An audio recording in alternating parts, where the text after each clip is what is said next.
आणि लावू नको शेरड राखायला आणि लावू नको भांडी घासायला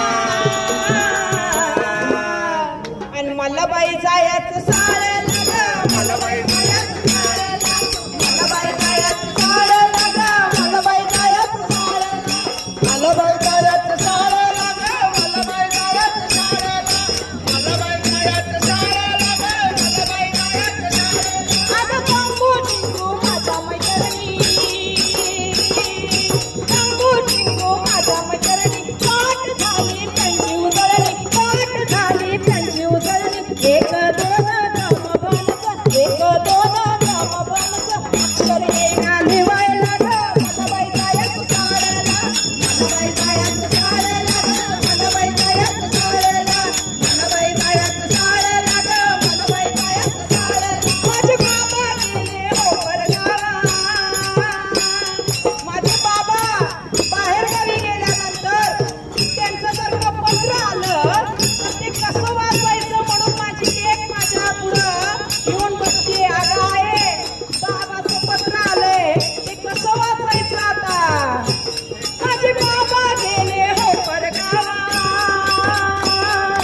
निरोप त्याचा यायला हवा निरोप त्याचा यायला हवा पण येईना पत्र वाचायला ग मला बाई जायचं साड्याला मला बाई जायचं साड्याला ग मला बाई जायचं साड्याला मला बाई जायचं साड्याला आणि मला बाई जायचं शाळेला मग एका जोरदार गजर करा बोला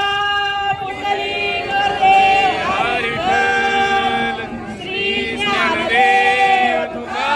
तुकाराम पंढरीनाथ भगवान की जय. पण बाबांनो शिकल्याने सवरल्याने आपल्याला अनेक योजना कळणार आहे आणि ते योजना तर जाऊ द्या हो पण आपल्याला जगायला काय लागणार आहे हा निसर्ग आम्हाला काय देणार आहे ते सुद्धा आम्हाला शिकल्याशिवाय कळणार नाही. आणि हे मी सांगत नाही आमच्या माऊलीने सांगितलंय की जनीवनी जनीवनी